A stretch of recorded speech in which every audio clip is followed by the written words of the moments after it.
Hi అండి. ఇప్పుడు పనసపండు సీజన్ కదా, అందరింట్లో కూడా ఎక్కువగా పనసపండు అయితే ఉంటుంది.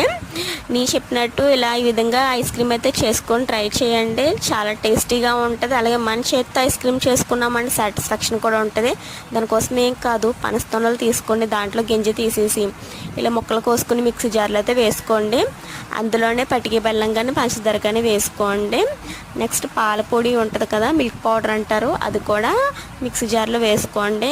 ఇందులోనే చిక్కటి పాలు కూడా వేసుకొని ఇప్పుడు ఇవన్నీ బాగా మిక్సీ చేసుకుని పేస్ట్ అయితే చేసుకోండి. ఇలా అవ్వాలి, అక్కడక్కడ ముక్కలు ఉన్నా పర్వాలేదు. ఇప్పుడు దీన్ని ఒక స్టీల్ బాక్స్లో కానీ ప్లాస్టిక్ బాక్స్లో కానీ వేసుకొని డీప్ ఫ్రిడ్జ్లో ఒక 8 అవర్స్ అయితే పెట్టుకోండి. 8 అవర్స్ తర్వాత చూడండి, చాలా అంటే చాలా బాగుంది. బయట ఐస్ క్రీమ్స్ కంటే చాలా బాగుంది.